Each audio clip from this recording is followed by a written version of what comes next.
Well, Richard, welcome to the show. Hey, thank you, Martin. Thank you for taking the time. We finally made it happen. We made it happen. I know it was quite the journey to fix a date and whatnot, and even just to communicate. It's the thing I keep saying all the time is that before people would call or send an email.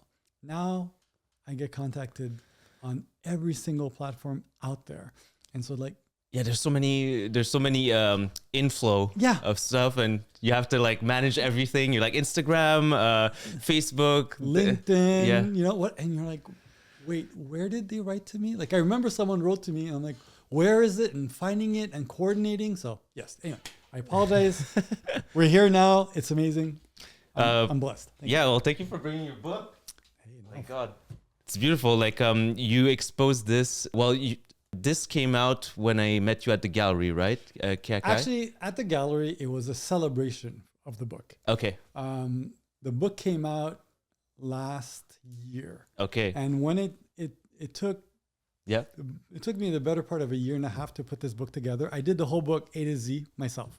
Okay. So design, layout, art direction. Nice. The whole thing. So it was a labor of love.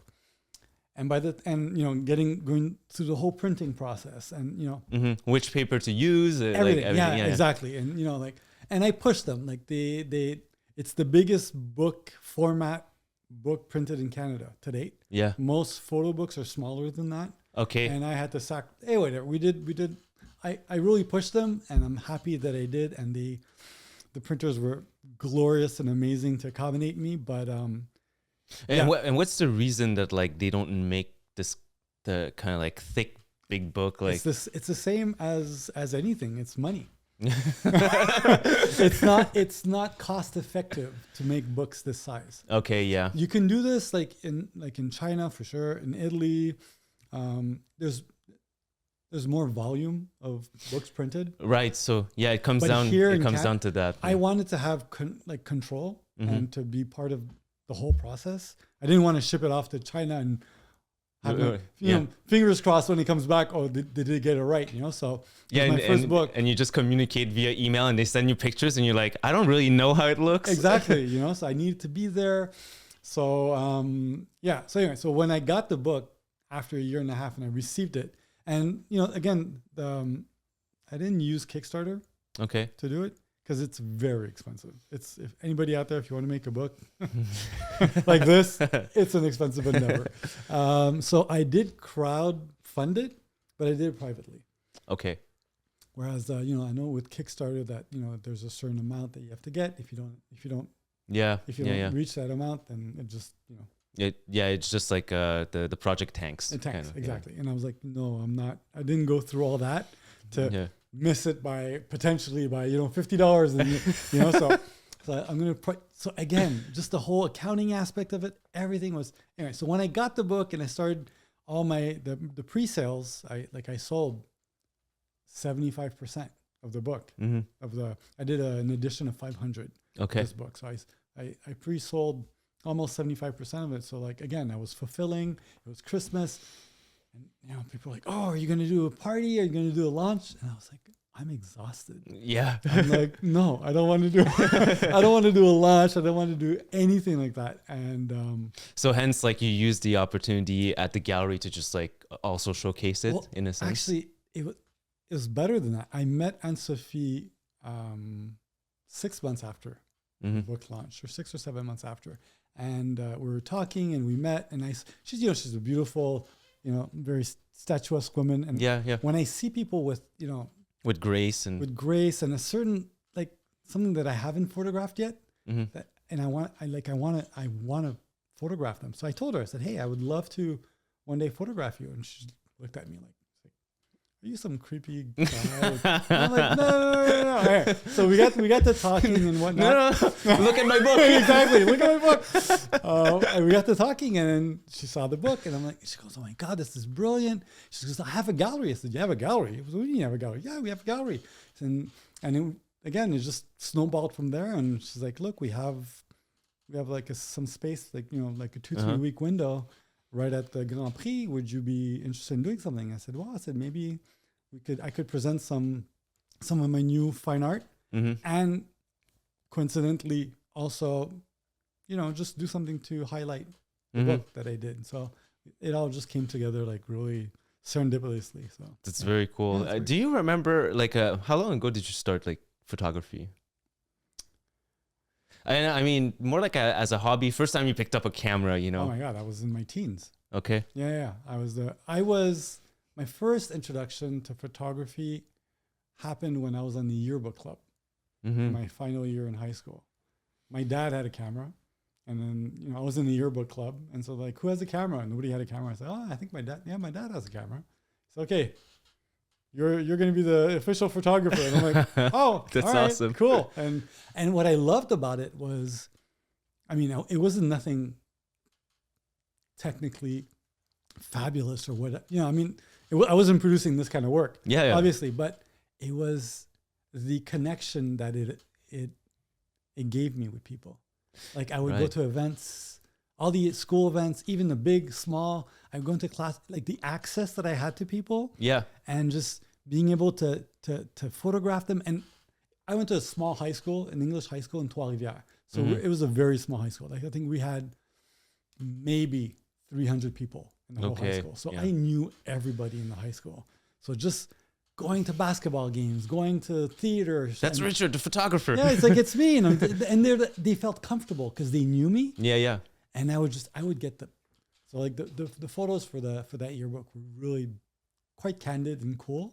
And I love that connection. But I had no intention of becoming a photographer at all. Like my dreams, I would say my two biggest, I have three passions in life. And back then it was in this order. It was film, architecture. And then when I discovered photography, it's like, oh, this could be a good passion project or whatever. Nothing that I would have done a career with. And I was sure I was going to become a director or, the next Miss Van der Rohe or, or something like that. And how does that translate? Like, let's say your passion to film into photography.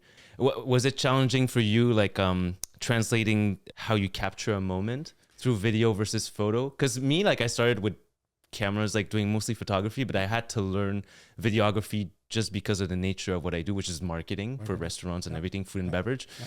But did you have to kind of like translate that? Actually, I had a lot of friends that went to film school, and this was like early 1990s. They went to film school at Concordia. And I just come back from spending some time in the States, and I was, just in between, just, trying to see what I was going to do. And and I've always loved film, like since I was a kid, like, I would watch a movie and I would like watch it 10, 15 times. I would analyze it, like, and I mean, back then I wasn't watching like, earth-shattering stuff, but I mean, from anything from, all the Steven Spielberg movies, like Jaws or, E.T. or, and you always had to rewind your cassette. I always had to rewind it. It was a slow process, but yeah.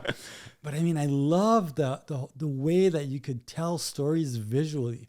That always compelled me towards film. So for me, when I decided to explore photography in a more serious endeavor, it was with that in mind, actually. The way that there was a voyeuristic aspect to it. Yeah. There was a storytelling is so easy. Like I remember, taking pictures, like, and anybody can experience this. Like if you just go down the street and just snap a picture of people walking by or on their phone, something's going on. Right. But you don't know what it is. But you can layer your own story on top of that image. Yeah. And especially in, film is very literal. You have a script, people are talking, there's interaction, there's movement, there's light, whereas in photography, it's a still image. So I can have a story in my mind, an intent, something that I want to, convey, but you'll look at the picture. It's subject to interpretation. And it's completely subject to your filter and how you see it.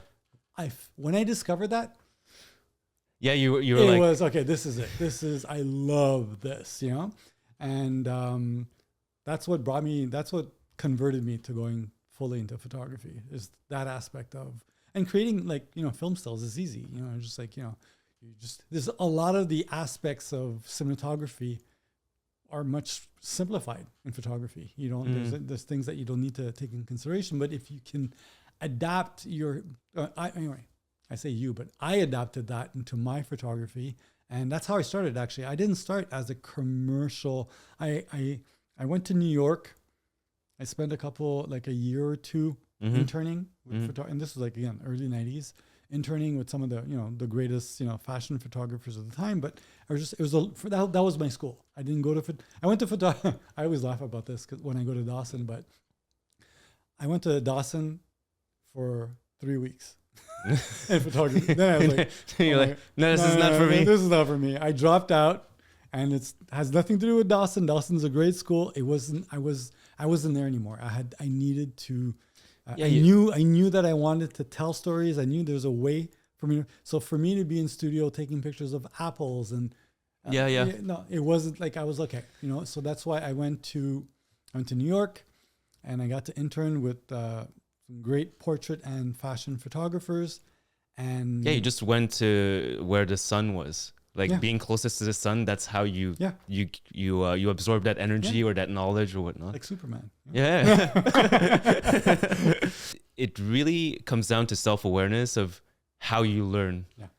And one thing that's interesting is like, I guess like what's more challenging through your time, because people don't know your age, but like I thought you were like 33 or 35. I'm 53. Yes. So yeah. But you look amazing. Thank you. But what's interesting is like now it's more well known and it's less shunned upon to go a different route than like the traditional scholar route. Oh yeah. Completely. But like back then, I'm pretty sure like everyone were like, what, you're not going to school for that? No. I mean, and I mean, to a certain degree, I still remember like one of the first times I went to meet a client. I can't remember what client was. It was here in Montreal. I just started officially as a fashion photographer, and I was doing the rounds. And I called the client, and they're like, "Okay, well, can you send us your CV?" And I'm like, "CV? Why do you need a CV? I have a portfolio. That's, the visual is what you need." It's like, "No, we want to know where you went to school, and like if you have the, the correct, curriculum, if you know that, if you can, if are you technically good on paper?" Yeah, exactly. And I'm like, "I didn't go to school." And they're like, "You didn't go to school?" "Oh, no. We don't." And I was like, "What?" And I'm like, "No way." And then, so... But yeah, no, I mean, I know a lot of, and I always say, all roads lead to Rome. I mean, whatever works for you, do it. I mean, that school wasn't, for me. I preferred interning for a year and a half, just being a fly on the wall, being a sponge and absorbing just literally all aspects. And I came back and I spent, I'd say, the better part of like 2 years. Because I mean, a lot of the photographers told me one thing. They're like, if you're going to do this, and if you can, don't throw yourself into the ring. Yeah. Okay. Yeah. Take the time, because, again, like some of these photographers were like the biggest photographers in the world. And why do people why do they gravitate towards them? Not because they went to a certain school or whatnot. It's because they have a visual signature that is unique to them. You're right. Yeah. And they're like, if you want to have longevity in this type of career, you have to have a voice. Develop your voice. Take your time to develop that. Because what's going to happen is if you throw yourself in the ring right now, the voice will come from the client. The client will dictate what they want from you, and you will just become someone who just actualizes somebody else's dreams and desires, not the one who. So like today, people gravitate to. I mean, you love or you hate my work. That's not a consideration for me. But people gravitate towards me for my signature, for the way I shoot. Right. And I never get asked to do something that's outside of that. It's always within that realm because that's what they're looking for. So Yeah, like building up on that, because I think this would be valuable to a lot of people listening that are in any type of like creative field. How do you manage that balance when, you know, at first you're starting out, you want to make some money and everything. So sometimes people are kind of like pushed to compromise on certain aspects of their vision. Like, how did you deal with that personally? I didn't make my money from that. Ah, okay. So it was always like a side hustle kind of thing? Yeah, I think the best thing is to take it as a side hustle. Mm-hmm. Because if you do take it as a side hustle, and I mean, that term is, it's been widely used. Yeah, it's a relatively, exactly, overused term. But I mean, if you can, and that's the way I did it. I mean, I remember when I started out in photography, I was working for my uncle who had an organic fruits and vegetables distribution company here in Montreal. Mm-hmm. And I would work 3 days a week for him. Okay. Doing deliveries, to Tow. Oh my God. Shelberry. I was in a truck driving around Montreal, delivering, boxes of, fruits and vegetables. And then I would keep 3 days to work on my photography. Yeah. To do my thing, to work on my art, to work on what I want to say. And I would have 1 day off. And that was my life for, I'd say the better part of 3 or 4 years. Wow. Yeah. And then you start, at least then when you're presenting your work, it's cohesive. Right. And I mean, it's evolved. Obviously, I wasn't doing then 25 years ago what I'm doing today. Yeah, for sure. But it was cohesive. People understood, okay, this is what Richard's vision is. This is how he captures and encapsulates his work and his photography. Does that identify with what we want? Yes, great. Let's try them. Yeah. So instead of chasing afterwards, like you attract just by the nature of what you do. Exactly. What did you start off with, like gear wise? At the beginning, I was very poor because, you're not making a lot of money distributing fruits and vegetables. I didn't know. No, it's you're un livreur or whatever. Yeah. So I had my first camera was a 35 millimeter, obviously film camera. It was a Nikon F3. Oh yeah.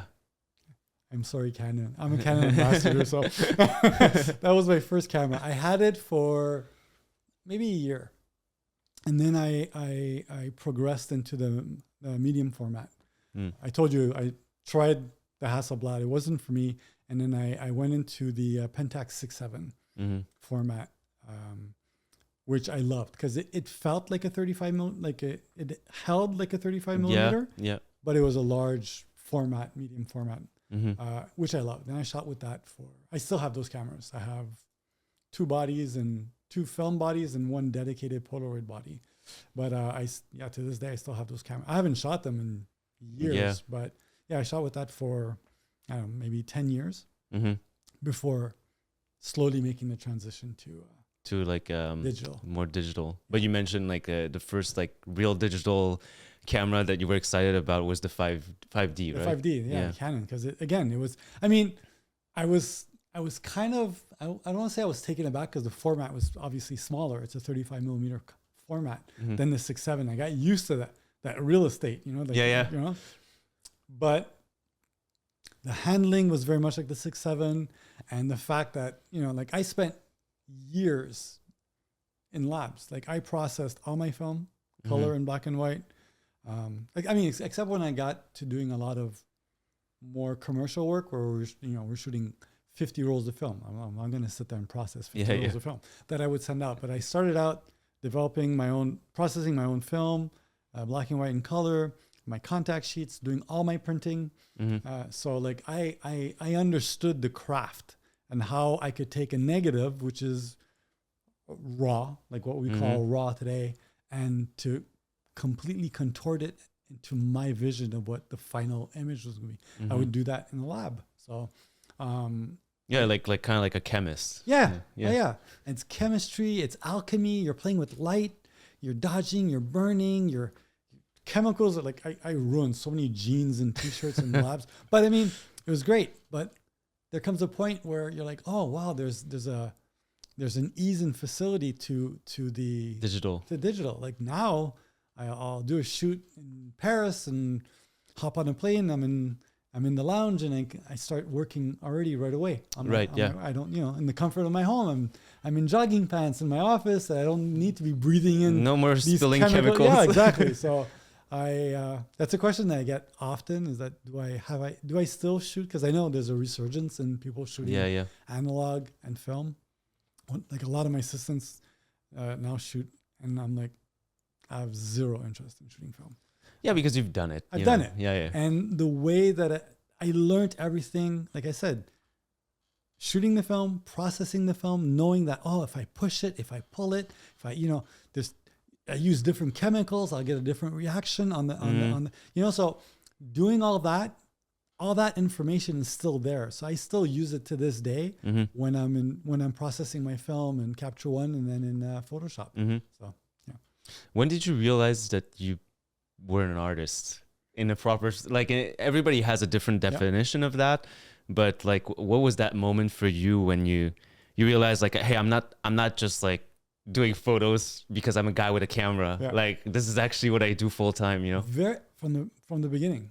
Okay. Really from the beginning, because when I saw, like in New York, I got to assist a lot. Like I was working with like a group of assistants that just like, like a lot of these photographers had their first and second assistants that were in-house, and then they would hire, third, fourth assistants, whatever, when depending on the jobs, So I would come in and I got to work with a lot of different photographers, and then I did work once or twice with, more commercial photographers, that weren't as renowned as them. And I noticed right away that even if like some of these other photographers, their creative freedom or their ability to influence the image and the direction of a shoot was infinitely greater, as even if they didn't call themselves artists, they were artists. Yeah. And whereas if you're truly a commercial photographer where you're taking briefs, and I do to this day work with clients that have a creative brief, but then I'll tell them, this is your vision, amazing.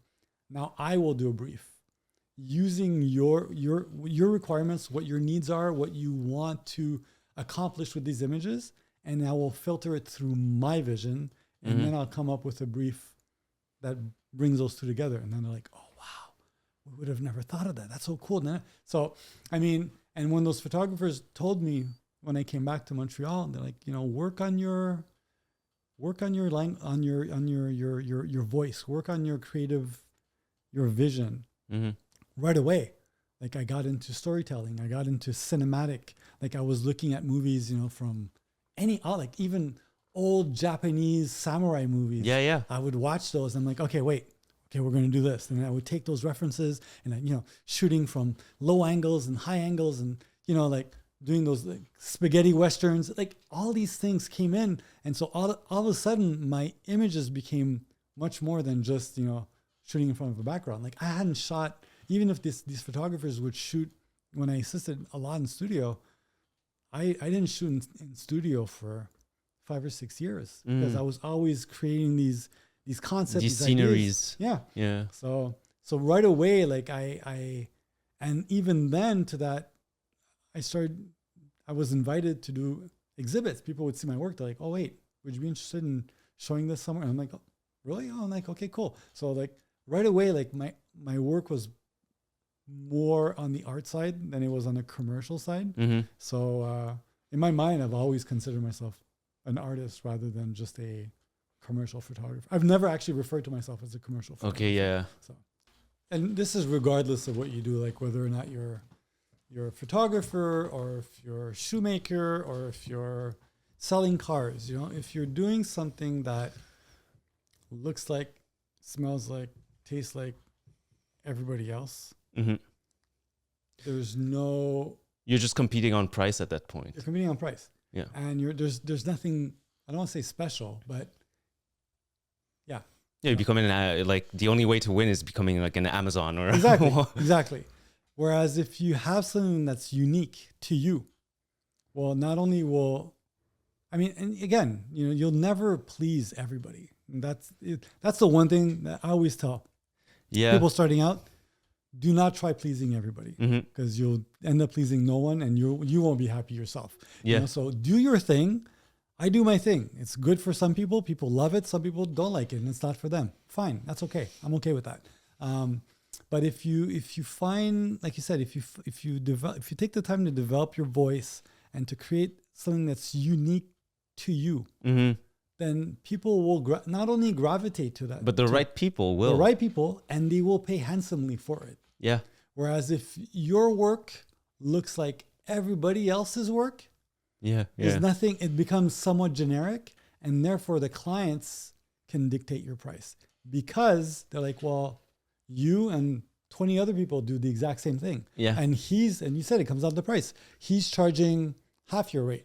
Yeah. I'll go with them. So again, there's an interesting point that I want to add on to that is you can think about it the same way when you're building a personal brand in today's day and age.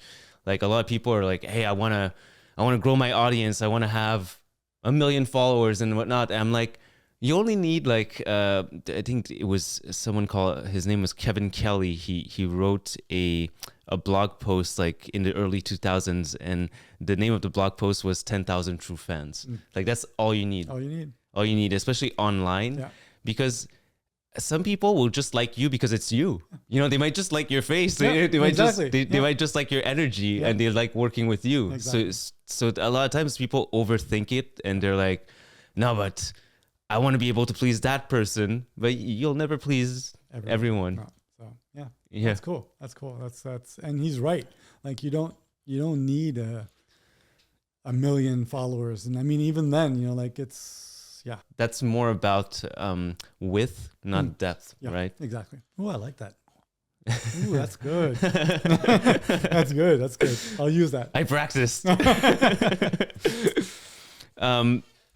So you've shot some of the most recognizable faces in the world, but before all that, like, what was your first creative spark? And I'll add to that, like what keeps you inspired into like in your craft right now? I mean, for me, what keeps me inspired is the people. Like, I'm not, again, you have to choose. Like, you understand, like, you know, you can literally take a picture of anything, from a glass to carpets to residentials, and, you know, so what inspires me is people.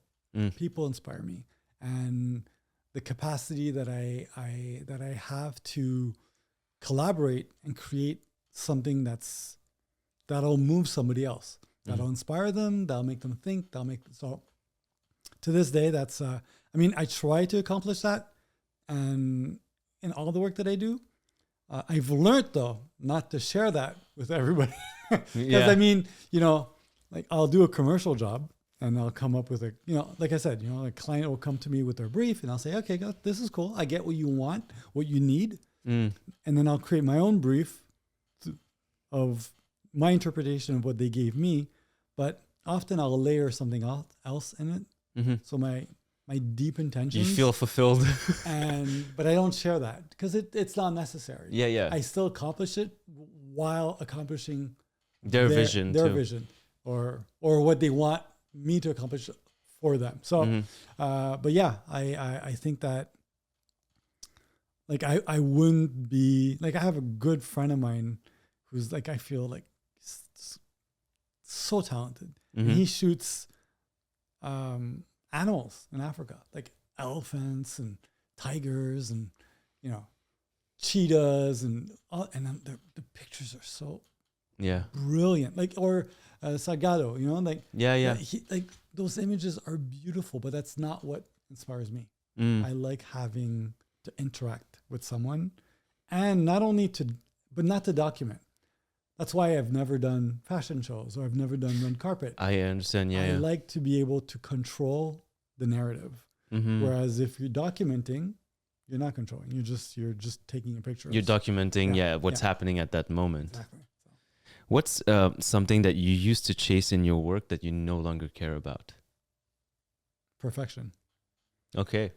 Yeah. I for the longest time, I've always called myself a perfectionist, and like I'd overthink so many things, and in the end, It's never good enough. it's not, one, it's never good enough, and two, it's only limiting. Like once I learned to let go of that expectation, it opened up so many possibilities, even just in the concreteness of the day of the shoot. Like if you come up and you build your shoot, and you have a precise lighting plan and a precise mood board with, I want the models to be doing these poses, and I want the clothing to be exactly like this. It's so limiting. Like you're already playing in a box. Yeah, right? you're in a exactly. It's so narrow. Whereas if you're like, okay, these are the references, let's throw them all in the mix and let's see what happens. And sometimes things occur, that you're like, oh wow, like you start shooting with one lighting, and then the flash doesn't go off, and then you're like, you took a couple. That of was frames. interesting. Yeah. And you're like, oh my god, let's shoot this in daylight, and then it goes in a completely different tangent. So yeah, it's like letting go of perfection and being in the moment. When people describe your work, they often talk about intimacy and strength. Do you feel like your images reveal more about your subjects or about you? Wow, that's a good question. One of my favorite photographers, who deeply inspired a lot of my work and my methodology in the way that I perceive and want to create photography, was Richard Bernardin. Oh yeah. And he has a quote that he says, and I can't remember the exact quote, but he said that his work is more about him than it is about the people that he's photographing. And I truly believe that's true, because whether exercising demons, whether again, there's a famous and you see this. I've seen this on YouTube actually, where 5 photographers will get together and they'll have one model in the same location, and they all go and they all have like essentially the same type of cameras, and they all do like an hour with the model in the same location, wearing the same clothing, and it all comes out different. It comes out completely different. What's different? It's you. It's your perception. I think because it's so fast, it's not like painting or sculpting where it's a very deliberate and slow process. Photography is a much, much, much quicker artistic process, but it is about the creator. Everything else is just a tool that you're using. And I mean, I'm not reducing my subjects to being just tools, but I mean, they are in essence an aspect of me, of my persona, of my vécu that I'm projecting and through them. Yeah, exactly. Yeah. Oh, that's interesting. Like I never, because when I thought about this question, I've never heard like Avedon said that. Like, another photographer that I love is Helmut Newton. Well, those are my two biggest references and influences. Yeah, because I feel like you're black and white when you capture. Like there is that touch of like Newton in it. Oh yeah, that, and also his perception of the strength of his subjects. I don't like to, especially women. I don't like to perceive them in a demeaning way. I like to amplify, empower. Yeah, so I get that a lot from him. So fashion photography has gone from analog film to digital to now, like there's a lot of like rise of AI and everything. Yeah. How do you stay rooted creatively when the medium itself like keeps evolving? Again, it's like, it can go back to your previous question. It's more about me, So people were afraid when photography came out, and they're like, oh, the painters are going to lose their job, and no, it again, I've always perceived what I do as, and it's my perception that counts. Whether or not other people perceive it as art, I have no control on what other people think. Right. So, and I've let go of that. So, if I perceive and I go about creating my art within the same regards that I've always, then everything else is just a tool. The camera is a tool. I mean, and I compare it to a pen. Mm. You know, Martin, you'll sign your name With that tool. Yeah, but I mean, you'll sign Martin you with a Bic the same way you would sign it with a Mont Blanc. Okay, well, yeah. That's a good analogy, actually. It's your signature that counts. It's not the tool that you use to create your signature. Mm-hmm. So, am I afraid of AI? No, I think it's a great tool. I use ChatGPT all the time. Mm-hmm. You know, I've streamlined accounting with it. I use it. It's a great tool to buy back my time and to concentrate onto what I love doing, which is creating photography. So, am I afraid of all the the art or the illustrations or people create the companies that are creating lookbooks with AI are not, they're not the ones hiring me anyway. Right, yeah. You know what I mean? So fine. And will it help segment me to an even more, I don't want to call it a luxury market, but what will it make me more of an artist? I think so. Yeah. I think that people are like, oh, well, we want, like if today, why does Steven Meisel, who's like, late 70s, why is he still shooting? Because he has a signature. Again, and it boils down to that. If you have something that's unique, yeah, then that's your selling point. That's my selling point. Is just really create and take the time to do it, because but that's why like it's gonna be even more important, because with AI it's gonna level the playing field for everyone. Yeah. So the only thing that matters is you being you. Yeah, completely. You mentioned earlier that you read like about a book a week. Mm-hmm. What do you like to read?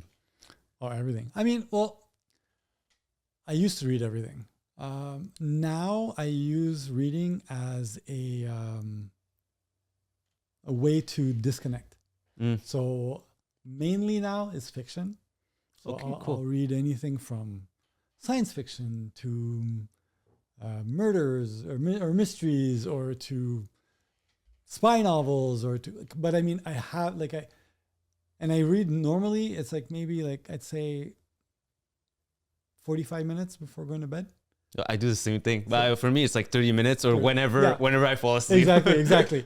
But I don't want to be filling my head with information on philosophy or politics or at that time. I want to just disconnect from the world, not think about work or political drama or whatnot. I just want to disconnect and go into somebody else's universe and just that's basically it. And I just and I discover new things all the time. There's things that I've and I'm like, oh wow, okay, I would have never guessed I would love that. And so I try it. So but it's a practice. Oh, sorry. No worries. That's the parking. That's the parking. Hold on. I'm just gonna. No worries. I'll take the opportunity to just reset the cameras.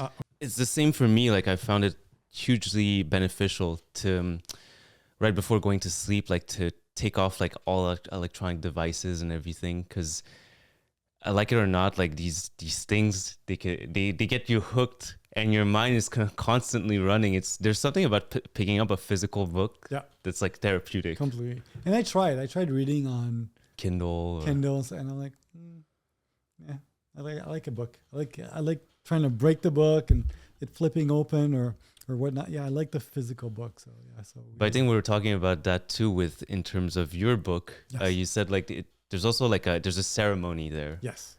As you're presenting something that's physical instead of like a portfolio that's just digital. Well, I mean, I've always said it. Like, there's no, especially in this day and age, where, clients. By the time you meet a client or someone that wants to work with you, they've seen your Instagram, they've done their Google search, they found your website. So to show up, to meet someone, to introduce, to show my work, to monopolize, half an hour of their time to just show them what they already have access to, for me is pointless. It's like, it's so I love being able to, and there's a physicality about it, because now we're consuming images digitally all the time, right? Like on the phone, billboards, TV, whatnot. So to be able to have something physical to look at, to touch and feel and to go through, it breaks that it breaks that automatic response of it's just another picture, It's just another you know? picture. Yeah. Because on Instagram, like you're just scrolling, it's like, oh, it's another picture. It's Yeah. And it's great, you know. And even me, like I think I follow too many people, but anyway, but whatever. But I mean, when I see an image, I sometimes have to stop myself and say, hey, wait a sec. You know what? This is someone I know. This is someone who either I know there's a friend who I've worked with, who's a collaborator, or someone who I respect or whatnot. And I sometimes catch myself just scrolling and I'm like, wait. They spent a lot of time creating this. And they took the time to share it. To share it, to post it. And I go back and I'm like, and I'll just sometimes just a little star and thumbs up. Amazing. I think that recognizing and being able to share your appreciation of somebody else's work is lost today. And I think it's important to do it. If I see something that's beautiful, that's great, even if it's another photographer, right away, oh my God, dude, stunning, amazing, congrats. You know, because I didn't get that. Like for, you know, the better part of more than half my career, social media didn't exist. So people would consume my work without my knowing it. It'd be in magazines, it'd be on billboards, it'll be, you know, somewhere else where I have zero interaction with the public. Right. Now you do. And I think it's if I can encourage someone and say, hey, you know what? You did a good job, man. Yeah. And it's not about competition. There's room for everybody. Yeah. There's room for all visions. And I think it's important to really, if you like something, I don't talk a lot about stuff that I don't like. Yeah. Focus on the stuff that you Exactly. do like. If I don't like something, I just you'll never hear about it. You'll never hear about it. What I love, oh my God, I'll scream from the rooftops. Yeah, it's like when I go to a restaurant and it wasn't like a great experience, I won't go write a review about it. Exactly. Move on. You know, it's okay. Fine. Sure. No problem.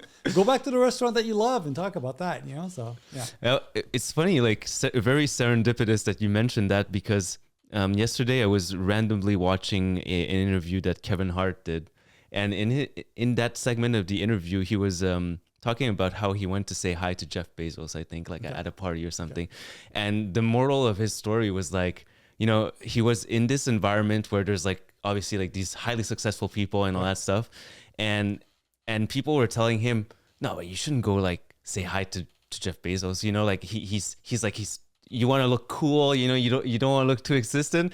And then Kevin Hart just said like, that's the problem with today's society. Like everyone's too cool. Exactly. Don't be afraid to make a fool of yourself. But I mean, if I'm in a room with Jeff Bezos, oh my God, I'm like, I'll go up to him and say, dude, like you know, I order stuff online all the time. You simplified my life. How did you come up with this? I want to learn. Yeah. If I can find a way to like, like I'm the first one. I'll go out and it's putting yourself out of your comfort zone. That's for sure. Yeah. Often. I was invited to a movie premiere last week. The short film, Charles Burrow. Okay. Yeah. He invited me because it's a short film he did about fashion, and it's about a model's experience and whatever. And so he had to create a magazine for the film, you know, and it's like, you know, the Vogue, but not without being Vogue, you know. So he created a magazine, and I think he or somebody that works with him saw my work at the McCord Museum. Nice. Last year, and he's like, "Oh my God, you should contact Richard because you know maybe you can collaborate." So he called me and said, "Hey, you know, this is my film, and would you be willing to lend me an image? I can create a fake magazine for the film." I'm like, "Yeah, sure, dude, for sure. Why not? That's so cool." Yeah, you know. And so he did it, and he invited me to the premiere.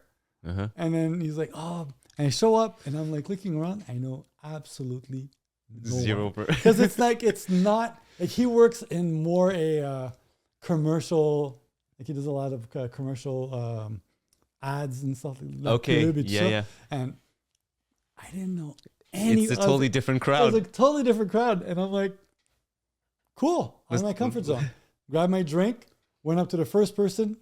Dude, your kicks, that's so cool. And After half an hour, I'm talking to 8 people. And I'm like, why not? Like, Yeah. why not make those new connections? Go out of my comfort zone. And in the end, I ended up meeting people that are so cool. Yeah. But, I mean, I could have played it cool.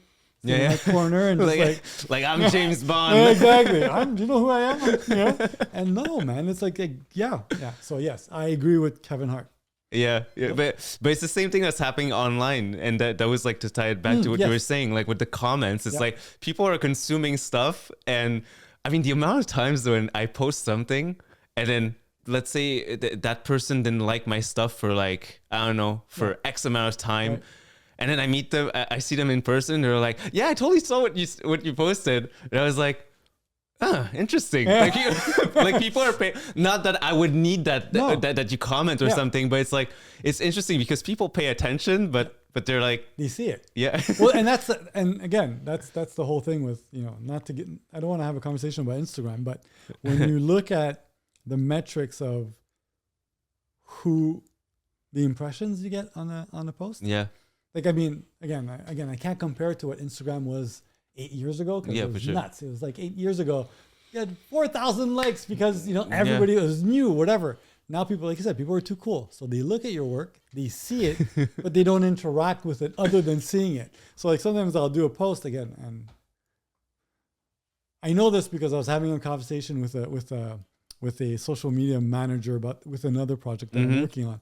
But they're like, oh, look, like this post that you did got 90,000 impressions. And I'm like, yeah, but it got 260 likes. They're like, yeah, but likes are nothing. I said, no, likes are important. Because, I mean, at least I know that, you think, oh, it meant something. Or whether or not, maybe they should do the thumbs up and the thumbs down. Like Reddit? Because, That'd be a shit show. Why'd you thumb me down, man? At least it elicited a reaction. Yeah. True. Anyway. So, what's one thing that people misunderstand about confidence? Especially, in front of the camera, you've worked with so many models and a lot of your work, like it's like confident women that they portray something powerful like through the camera with their look and everything. Yeah. What's something that's like that people misunderstand about that? Confidence is something that, and it goes again to what we were just saying. Mm-hmm. It's something that it's a muscle. You have to train it, and it's like going to the gym. It's like going to the gym. You can buy a membership to the gym. Mm-hmm. That doesn't mean you're going to be in shape. Yeah. You have to go to the gym and do the work. Mm-hmm. Confidence is the same thing. We all have confidence, easily accessible, but it's coming out of your comfort zone. Like at the movie premiere last year, I didn't know anybody. Last week, I didn't know anybody. And my initial reaction was just, sip on your Negroni and just, look at people. And I'm like, but why? I came here. Like there's people I can interact with and who knows, by having a conversation with one about another, and it could lead to, I don't know. Yeah. Who knows? So having confidence is letting go of the fear of making a fool of yourself. And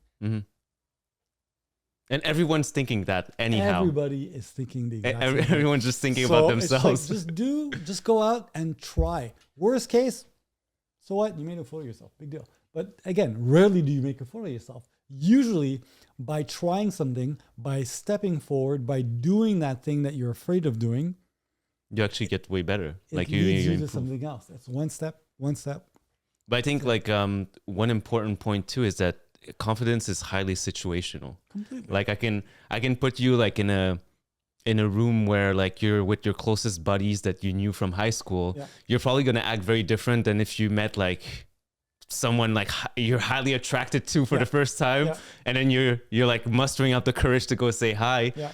But like that confidence and that cool part of you is always there. Yeah. It's just that in different scenarios, like maybe like a lesser version of yourself comes out through like a weird filter and totally. And I mean, the other thing is also like, again, this comes with age, but I mean, and I don't want to sound, I'm not old by any sense of the imagination, but I feel that we put too much pressure on ourselves. Mm-hmm. every single person out there has insecurity. Everybody has fears. Everybody has doubts. You know, from Brad Pitt to Tom Cruise to like any of the stars that you can imagine that seem so confident in front of, you know, accepting an Academy Award and speaking for 20 minutes. They have butterflies because they're talking in front of all their peers and everybody else that's their competition and people that they want to work with that they haven't worked with. And oh my God, if I say something but you know what? In the end, it's overcoming that and realizing that we are all the same and that all people want to know is they want to get to know you. So try it, you know? Yeah. Baby steps. So yeah. Yeah. And like worst case, they'll just, you didn't lose anything. You didn't lose anything. No, exactly. That's what I always tell myself. Yeah. Like, let's say I go say hi to someone and it doesn't pan out. Like, what did I lose? Nothing. Yeah. Nothing. But you have everything to gain. Yeah. And in a lot of cases, it's more a reflection of what they're feeling than what you're feeling. Totally, completely. Because let's say, you know, you also have to be like aware and respect people's boundaries. Let's say they don't want to talk to you. Well, you're just like, okay, you know what? Like have a great night. Have a great night. And you move on. Yeah, exactly. If you could photograph anyone from any era, alive or gone, who would it be and why? Ooh, this is good. Wow. Okay, so let's go with someone who's not alive. I would say two people. Okay, actually, I'm going to segment it. Okay, so two people, regardless, whether, you know, Miles Davis. Oh, yeah. Or Bruce Lee. Oh, yeah. Damn. Okay, that's way up there. Yeah. Again, there are people that have again influenced me greatly. I listen to Miles practically every day, if not. Bruce Lee, you know, because of him watching these movies when I was a kid, I did martial arts all my life. I have a deep respect for the way he was able to influence to this day, you know. Yeah, like he's basically the father of MMA. Everything, even in movies. Yeah. So, and they're two very uniquely different people, but I feel that I would enjoy having a conversation and being able to photograph them. So those are two people that are not alive. Alive, let's go. There are two guys. Let's go with two women alive. I would say Zendaya. Yeah. And Angelina Jolie. Yeah. Again, for reasons. Angelina, I've always enjoyed her movies, and she was, you know, she's cool and she's badass and the tattoos, but she's done so much, you know, for, you know, with her foundations, her causes. Like she's such a vastly complex and beautiful woman internally and externally that I know that I would instantly hit it off with her. And Zendaya, it's funny, Zendaya, why I said Zendaya is because I used to draw a lot when I was younger. Okay. I don't have the time to draw anymore. But when I started out, I used to do sketches of like, oh, you know, here's a shoot I want to do. And there's a sketch that I did of a shoot that I want to do. And I did this sketch maybe, I'd have to find it. I know I have it somewhere, but maybe 30 years, 25 years ago, of a woman in a kind of African sub-Sahara environment, sitting next to a cheetah. And I was like, oh, you know what? It's something I've always wanted to do. And I'm hoping I'll get to do this shoot in the next year. I've been to Northern Africa often, but I haven't been down in the southern part of Africa. And I've always wanted to do a shoot with a cheetah.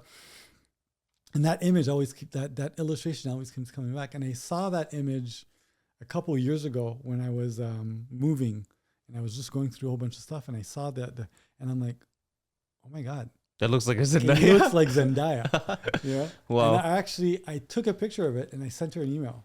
Mm-hmm. I said, hey, like I drew this years ago, Mm-hmm. and I feel it's kind of like it was you. Would you be interested in doing a shoot? Never heard back from her, Mm-hmm. but I'm persistent. You're putting it out there. I'm putting it out there. So Yeah. so that's why. Those are But a great question. I've never thought of that. I mean, mentioning Bruce Lee, it's like I couldn't even imagine what it could be. He was so intense. Like you're like, where does all that intensity and energy come from? Yeah. Like to a point where you're just like, fuck, I feel like you're gonna explode. You know? Oh yeah, I know. I mean, yeah, Bruce and Miles. Yes. Do you play any instruments? I do not. I when I was very young, again, the same uncle who I worked with for his doing The deliveries for the grocery stores. He is or was a musical prodigy when he was young, and he played a variety of instruments. And I remember once he brought me, like I was, and actually my love of jazz is because of him, because he played jazz, saxophone, trumpet, and whatnot. And that's how I got introduced to Miles Davis. And when I was young, I said, hey, I want to learn.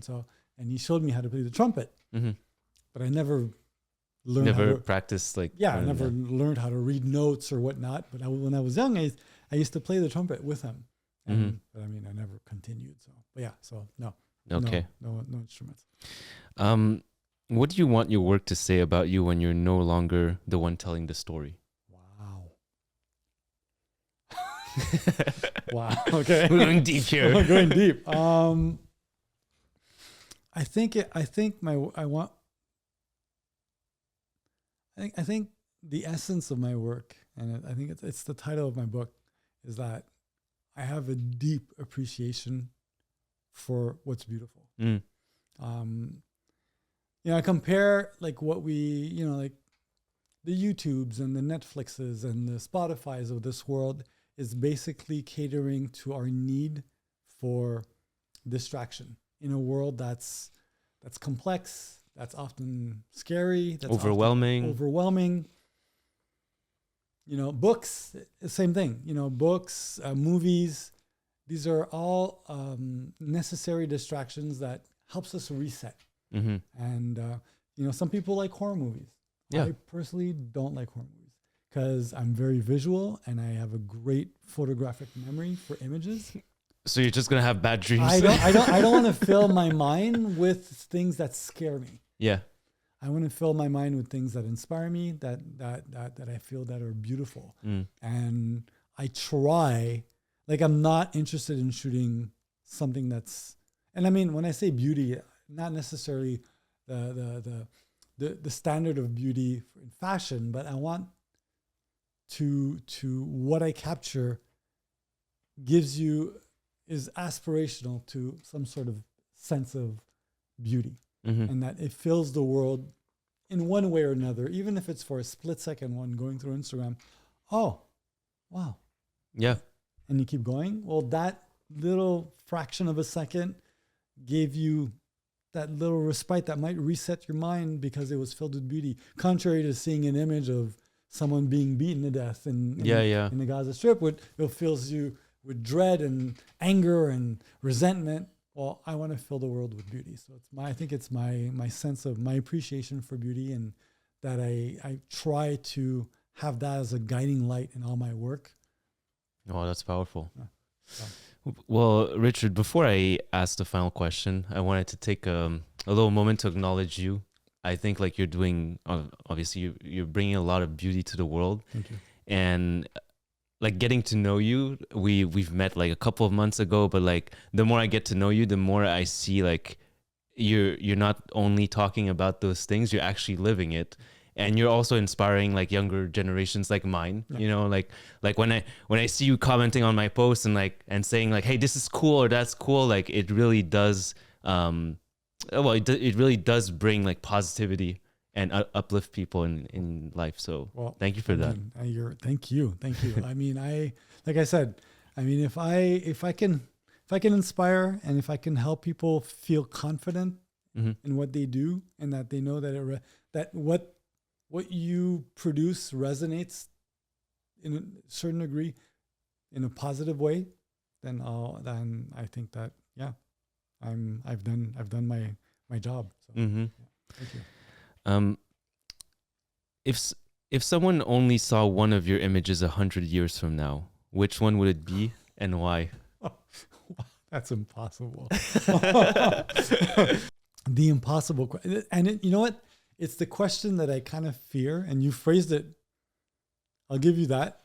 You're the first one who's phrased it in a very Poetic way. poetic and interesting, but it boils down to which is my favorite picture. But it's the question that I always fear people ask me, because I'm like, oh, it's like saying, Like, who's your favorite child? there you go. Who's your favorite child? And you're like, But if you had to choose one child, if you could only save one, which one would it be?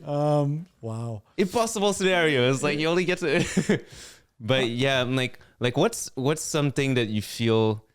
I don't know. Like for me, there's been some things that I've created, and at the moment I deeply connected with it, and I was like, hey, this is some of my best work ever. Yeah.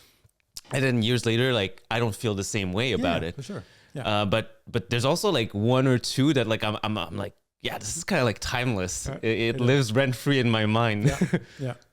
I mean, again, I know that, and it's funny because when I was doing the book, maybe like 2 weeks before sending it out to the printer, I hit a roadblock because you're so connected to it. It's all like I did everything. It's all my work, and like and the book is only 180 some pages, but in 30 years, like I didn't go, and I digress to answer your question, but in creating this book, I didn't look at any of the images that I didn't have access to that were already digital, meaning whether or not I shot it digitally or if they were analog, I already had them scanned. Okay. I didn't have the resources, the time, or the energy to go into my archives and start going through thousands and thousands of sheets of film, looking through them, I was like going through a filtering process. Yeah, no, it was like that was too much. So I was like, I limited it to what I had access to in my digital archives.